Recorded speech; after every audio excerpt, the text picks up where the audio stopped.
Welcome to the Nobody Guide to Life, where we provide tips and tools for personal growth, personal development, and your spiritual journey that you can use right now in your everyday life. I'm J.A. Plosker. You can always find out more at thenobodyguidetolife.com, or you can check us out at Twitter and Facebook at Nobody's View, or join the Facebook group Simple Spirituality.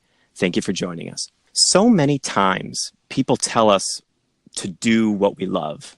And that's great. That's great when people tell us that. It's great when we get good advice. But the problem comes in when we don't really know where to start. We don't have a roadmap to achieve that success. The world is full of advice, but sometimes very short on direction. But then again, what if that direction is already in you, waiting for someone to help you access it? Sometimes we don't just need advice. We need a partner to help see it through. Well, my next guests are actually two partners on that journey. Two experts ready to guide folks to their highest potential. Debi Maldonado and Dr. Rob Maldonado are the CEO and president of the Academy of Jungian Spiritual Psychology, providing personal development and coach training through their seminars and online courses. Dr. Rob is an internationally recognized human behavior and relationship expert with an interest in dreams, mythology, and comparative religion, and he works with children and adults with neurodevelopmental and neurodegenerative disorders. Debi is a master Jungian life coach instructor and author of the best-selling book, Let Love In, Open Your Heart and Mind to Attract Your Ideal Partner. She writes for Inc.com and speaks on women's empowerment and leadership. Debi and Dr. Rob have a mission to raise the personal development bar and provide a higher level of training to transform people to their true selves. And they've helped thousands of women improve their personal relationships, increase their income, create their dream business, and discover their purpose in life through their deep, multisensory process based on Jungian psychology and Eastern traditions. Welcome to the show, Debi and Dr. Rob. All right. It's great to be here. Thank you. Well, I think this is a first for us. We've never actually had two guests on the show. Like, this is just so wonderful to have you both here. Two for the price of one. Well, it's wonderful. And, you know, both of you bring such interesting, I was reading your bio and reading about your work and listening to some of your work. It's everywhere. It's on YouTube. You have your podcast going. Mm-hmm. And your backgrounds are so diverse and so interesting. Can you tell us a little bit about how you made the transition from the lives you were living to this life of Jungian coaching? How did that work for both of you? Yeah, I'll let Debi start. Okay. Let's start. Well, it started with me just wondering. I was 23 years old and I was in 5 weddings and I was still single. All my friends got married and I was like, what the heck is wrong with me? Why am I not meeting the right person and always going for the wrong relationship? And so I started reading a lot of self-help back in my early 20s and, you know, through my early life, just trying to do seminars and in my early 30s, even trying to figure out like what is going on, like, and doing healing work and reading so many books, like every book. I love codependency. And I just, the more I did the work, the more I felt like something was really wrong with me, that nothing was changing. And I just felt so defeated. And then I was in the corporate world and I got laid off. And I always loved personal development, so I wanted to do something with that. So my friend who had turned in a coach encouraged me to be a hypnotherapist. And so I went for training and I started working with the unconscious part of the mind. And then it all made sense to me. I was like, okay, it's more than just thinking positive. There's something deeper in us. And then I met Rob, and then I still felt that there was something more. I felt like I was just fixing symptoms as a hypnotherapist. And Rob introduced me to Jungian psychology, which is more of a depth psychology, actually looking at the mind more than just a repository of memories and programs. It's actually alive, our unconscious, and doing shadow work and things like that. And it really helped build such a broader base of what I knew about psychology. And I said, why don't you help me teach this work to the single people we're working with? And so I invited Rob to do a couple classes and people loved it. And then that was 6 years ago. Wow. And we, you know, he'll tell you this side of the story, but we created the system and a coaching model that's not about healing or making someone feel bad that they don't have anything going right in their life. We help people be empowered to know that the answers are right within them. And if they just knew how to work with their mind, they would be able to create whatever they wanted in their life. And so we created this program and we actually started training coaches in our system. So I'll let Rob tell you his side of the story. You're up, Dr. Rob. All right.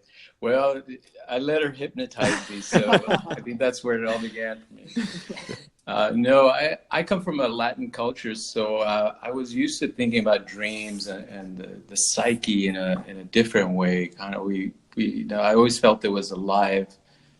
History and dreams and magic was always part of my life. Especially when I was very young. Then when I started to go to college, I wanted to get the scientific perspective. I wanted to get a good grounding on, okay, what do we know about the brain and the way it works? So I went into neuropsychology. I got a master's in clinical psychology, did a lot of work in therapy with kids and families. And I got interested at that time, really, what was coming in and as far as the research was genetics and epigenetics, and looking at how those elements impact behavior. How much do they control our behavior? And so I went into a PhD program and focused on neurodevelopmental disorders, and that gave me a pretty good grounding on what do we know as far as the human being, the mind, the psyche, what's going on, and Jungian psychology was really the piece that stood out for me, because he really thought about culture, ancient wisdom, like the wisdom we have from the Upanishads, from yoga, and incorporated into a current psychology, right? A psychodynamic model of what is going on in us as far as our human psyche. And, when I met Debbie, she introduced me to coaching, and that little light bulb went off in my head, because here was a delivery system where we could reach anybody on the planet now through the technology. And if we could develop a coaching model based on everything we know about consciousness, Jungian psychology, as well as the mindset of abundance and how to help entrepreneurs and business people develop themselves, and deliver it in a coaching model, meaning a non-clinical, non-therapy model, then we had something new. It was something that needed to be present and needed to come into this world. And we've been doing it now for 6 years, and it's been an incredible ride. The response has really been incredible. We have students all over the world, and we travel all over the world, and it's an incredible time to be here. I love your story, because when I saw you two, and I saw your work, and it was just so interesting how it all seemed to melt together in just the right timing and just the perfect way. And so you seemed in a lot of ways to be living the truth of what you were coaching others to do. And I think that's a really important point, especially on this coaching journey, because you really want to find, we had a coach on a few weeks ago, we were talking about ideas of authenticity and trust. And it seems like you bring the experience you're trying to help others achieve, you bring it to the room with you as a couple. And I found that really interesting. Have you found people really responding to that, the authenticity of what you do together? One of the things people say is, I love that you're not these hyped up speakers that are like, rah, rah, rah, and, making people jump up and down and punch your fist into the air and say affirmations. Like, they're like, you're just real. And people that see us either on the video or on in person, and they meet us, they're like, you're exactly as I thought you would be. You're just a normal, like, you're so easy to connect with. And I think it's because of the work that we do, is that Jung talks about the mask that people wear, and a lot of coaches feel like they have to put on this mask and they have to be something that they're not in order to get people to like them, and they're not really true to themselves. And I think through this work, we're just so transparent that it's almost to a fault sometimes, we're just who we are, and we're not trying to impress anyone. We're just trying to be who we are and really love what we do, that it just comes across. And I think a lot of people, that, especially if you're a coach, we encourage you to just be who Right. you are, because people like that. It's refreshing. What's an example of that, how that comes out in your work? What's an example of how your authenticity shows up? If people were to take a course from you, or to listen to a seminar, or to take one of your specific trainings that I see you have online, what is an example of the tone of that seminar? How does your authenticity come through in that?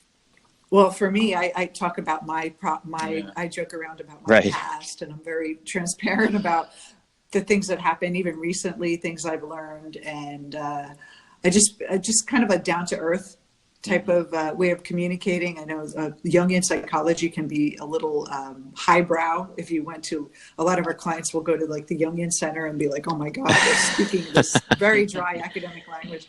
And so we're just average, not average people. I mean, I guess we're all extraordinary, but we just talk to you in a real way, and we're not trying to really impress you. And actually, I think what happens is that when you do the process, you let go of the mask that you used to wear, and the real true you comes Right. out as well. And it lets us get closer to you. I mean, it allows our clients and people even just do our courses, they feel like they know us. They feel open and more receptive to what we have to teach. And I think that's a part of it too. It's like a puzzle piece you fit together. Right. Yeah, I also think that for us, it's not about having all the answers. We don't try to give people answers directly and say, okay, here's how to think, or here's what you need to do. But it's more an approach to your own mind. How do you access your own wisdom? What are the questions that you need to ask yourself, given the place where you're at and what you want to create in your life? I know part of your coaching training is being available to the people who are working with you. It feels very genuine. It does. And I'm really glad that you're able to point out how people coming to your training can really see that in you. But how do you bring that out in the people that are training with you? Using this Jungian model, how would you encourage a future coach to access their own authenticity? Jung talks about individuation, which is what most people know as self-actualization. But it's an internal process where instead of looking outward at the, let's say, at the objects in our life and the goals that we have externally, we start to turn the mind inward into where is that desire coming from? Where are my inspirations coming from? And that turning inward then starts it kicks off an innate process that's already set up in us, in every human being, that pulls us towards individuation. And it's very much like riding a wave. You don't have to figure it out consciously. You don't have to make all the decisions and choices in a conscious way. You just have to pay attention to what arises from the unconscious. So we use dream work a lot because the dreams, they kick into higher gear, and the coach, trainee begins to have very powerful dreams that are directly speaking to what their work is about in this world.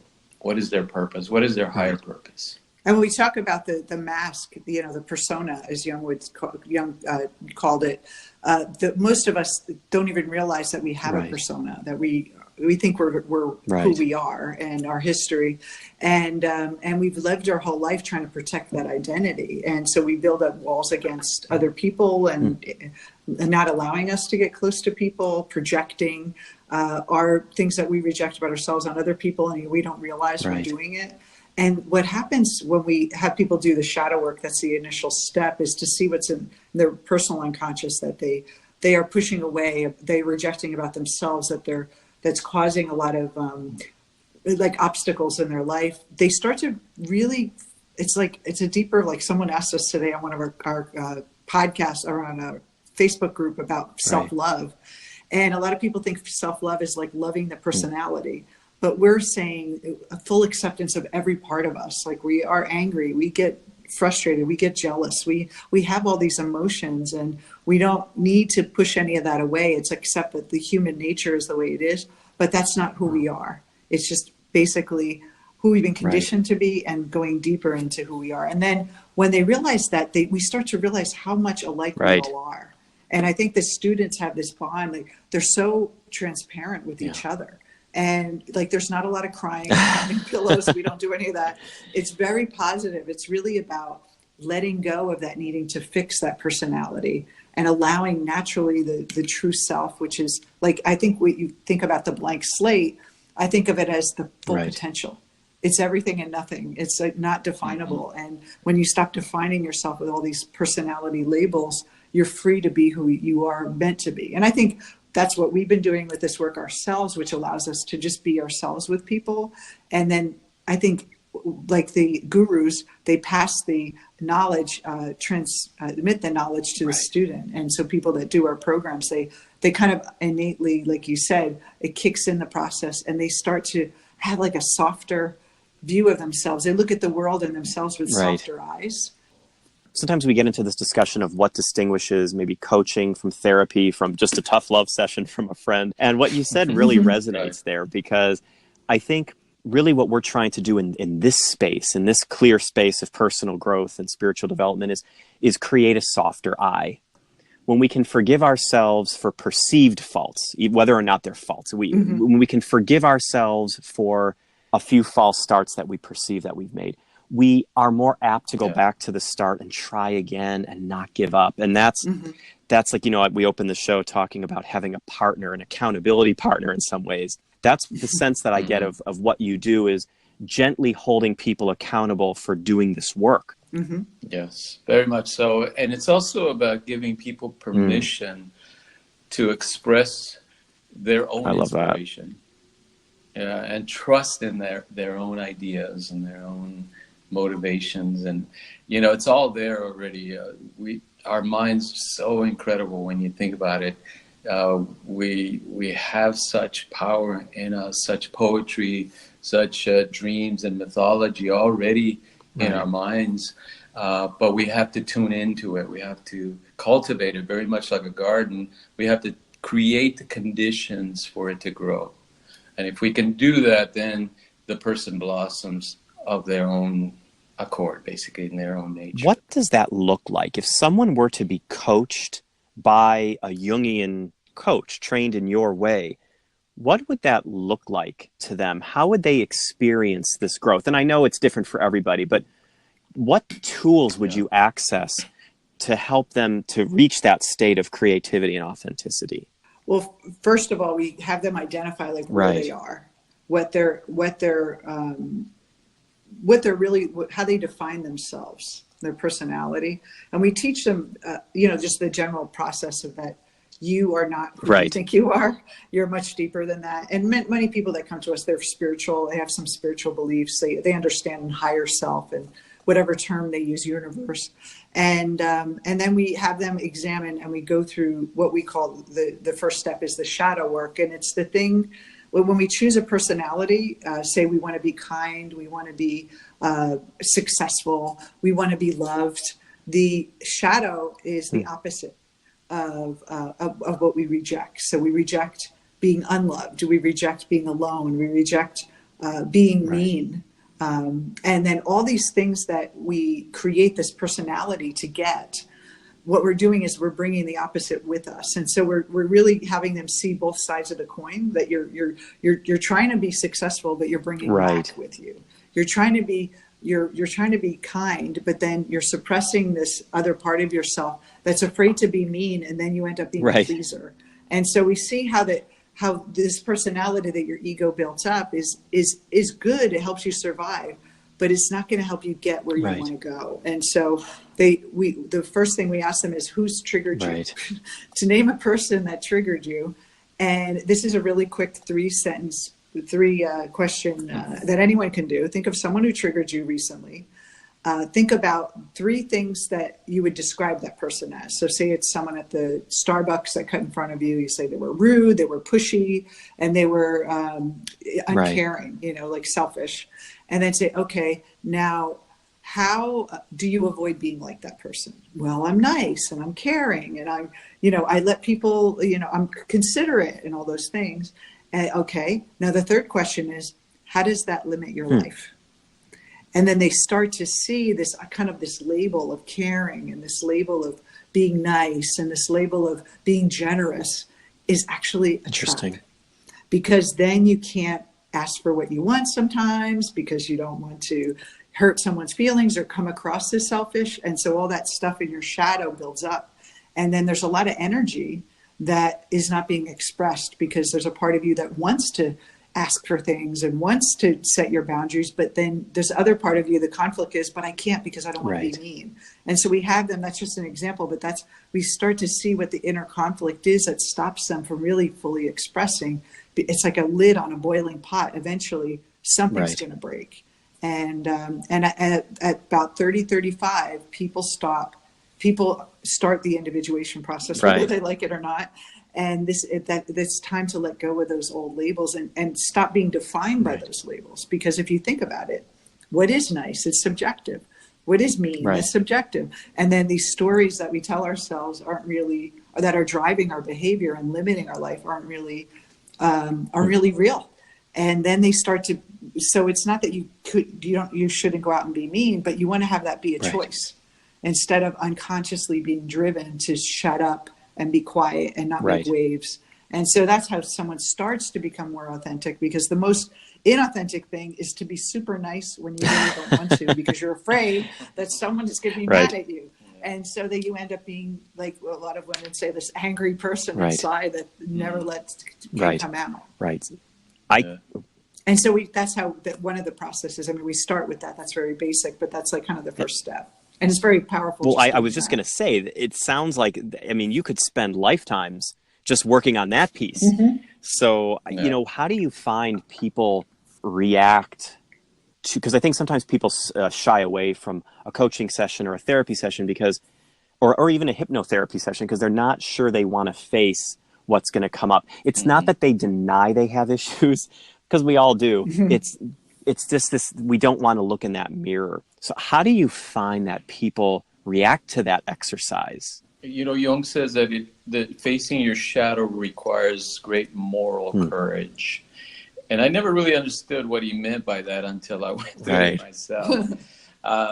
It requires people that they understand that there's, or at least they have a hint or a premonition that there's something more to them, that there's something more than where they've gotten to.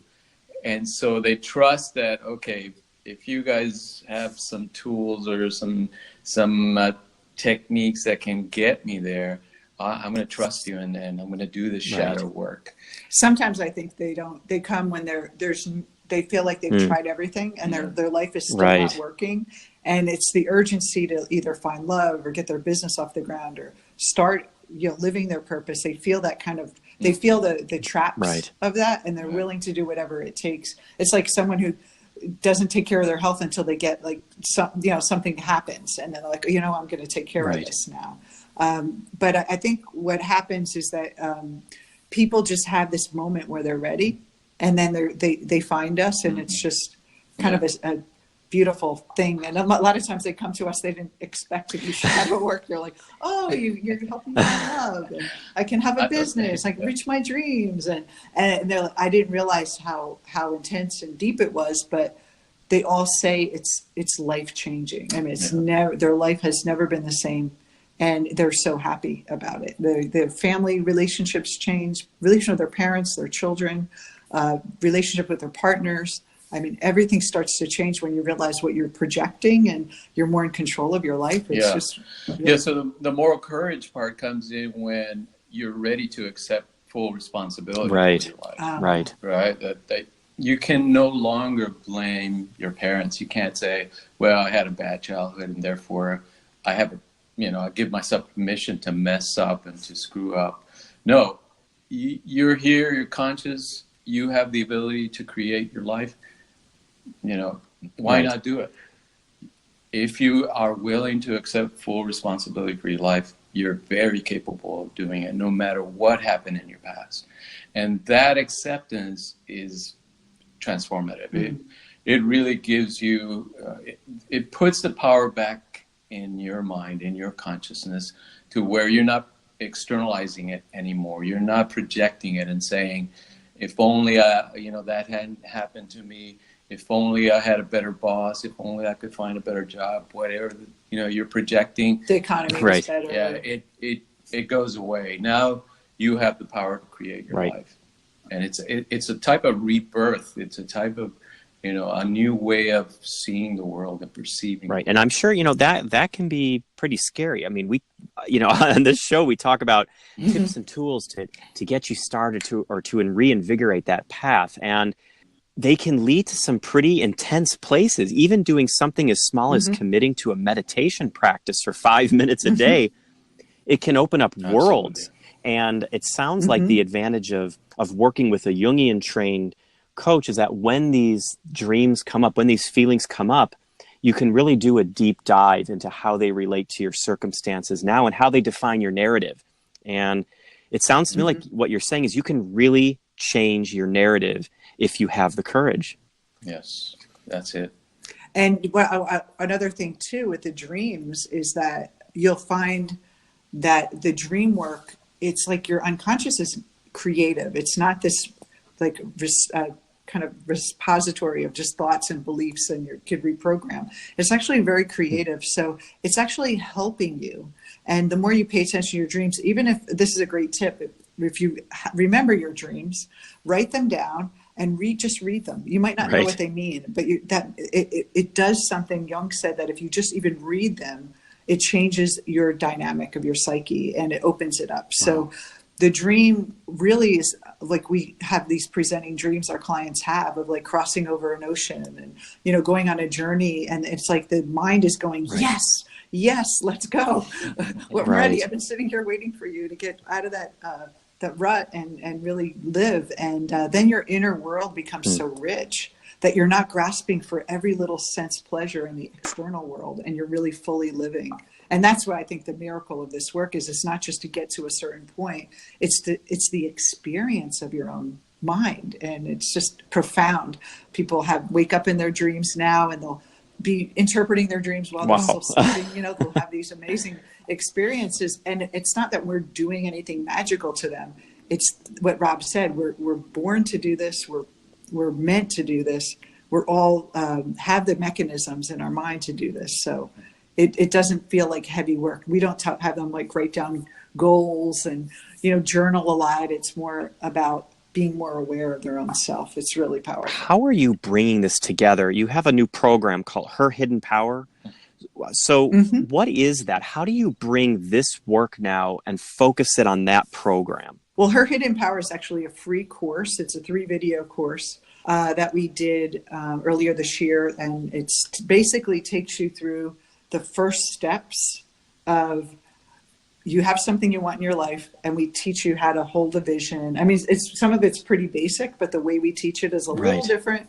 And some of our long-term clients are like, oh my God, I was taking so many notes in that program because it was just really very clear. And then we also talk about the shadow a little more. And we have a shadow worksheet that you can take and ask the questions and some other questions I have for that. So it's really a cool, anyone who's needing to go somewhere and not getting there, it's a way to get unstuck, and it's a great course. So it's herhiddenpower.com just takes you there, and you just sign up and you get a video every day, and it'll take you through the process. Wow, I love that. And be ready for something intense, right? Well, intense. Yes. We don't want to scare people, but it isn't as scary as we think. Yeah. I think the scariest part is the resistance before we step in. That we think if I open up my mind, something really terrible is going to come out, and then we'll realize it's just free. Like when we're kids and there's a monster under the bed. Yeah, right. And we realize there's no monster. Well, that's why that point right there that you just made about it's intense, but it's not scary.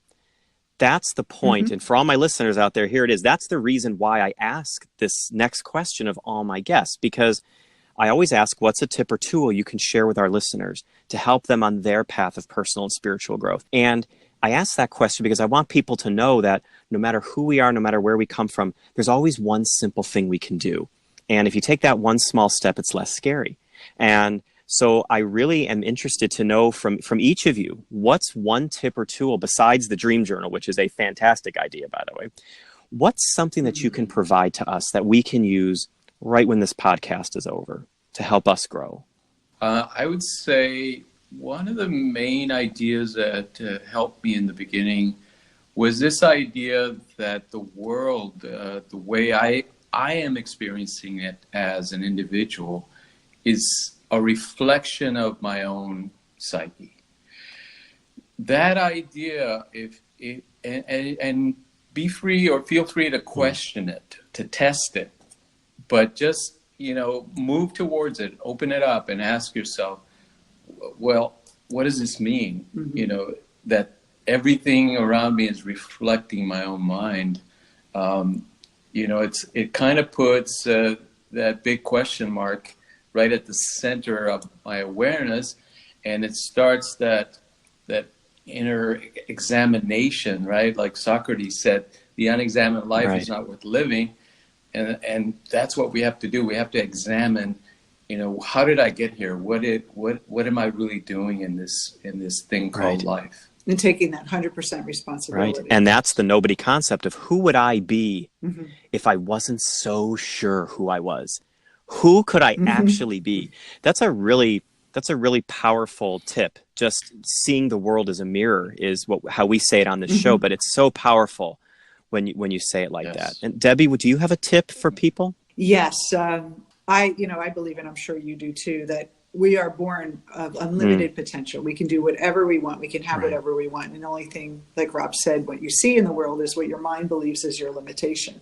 So I always ask someone, if you knew that what you desire, whether you want true love, whether you want a great purpose, success, abundance, if you knew that the divine in you had that same desire and wanted to live that out, and there was nothing in the way of you having it, how would you act if it was inevitable that you would get that? How would you act? Because I think most people act as if maybe it's possible, or I might have to work hard to get it, or I'm going to work really hard and, chance is going to intervene. But what if it was absolutely inevitable? What decision can you make today that would be different? And I guarantee there's something you would do if you knew it was inevitable and all you had to do was take some action toward it. That's a very, very, very powerful step, because again, it can be something small. If I knew that enlightenment was just around the corner, maybe I'd meditate more. If I knew that a good friendship was one more phone call away, maybe I'd make myself more available to people. That's a very powerful tool, because it sets a very broad horizon, but it starts with a very specific action. And I think that's fantastic. And so with those amazing tools, that brings us to the end of this episode of the Nobody Guide to Life. Thank you so, so much, Debbie and Dr. Rob. Thank you so much for being on the show. Our pleasure. You're welcome, and keep up the good work. Thank you. And I want to remind our listeners, the value of a partner on this road of personal and spiritual growth is powerful. And sometimes we need to look to the wisdom of the mind as well as the spirit to find that guidance. Maybe we need to uncover our masks or admit that there's a side of us that, if we acknowledge it instead of hide it, can propel us forward in ways we never could imagine. You can find out more about Debbie and Dr. Rob's work at DebiandDrrob.com. I'm going to spell that out because it's DebiandDrRob.com, or at herhiddenpower.com. There's lots of amazing stuff there. There's lots of free content there. There's lots of inspiration there. Those links will be in our show notes at thenobodyguidetolife.com. And remember, you can always find out more about what we're doing at thenobodyguidetolife.com, or you can reach out to us on Twitter and Facebook at Nobody's View, or join the Facebook community Simple Spirituality. If you like what you hear on this podcast, please consider a review or a subscription. We'd really appreciate it. Keep practicing and have a good week.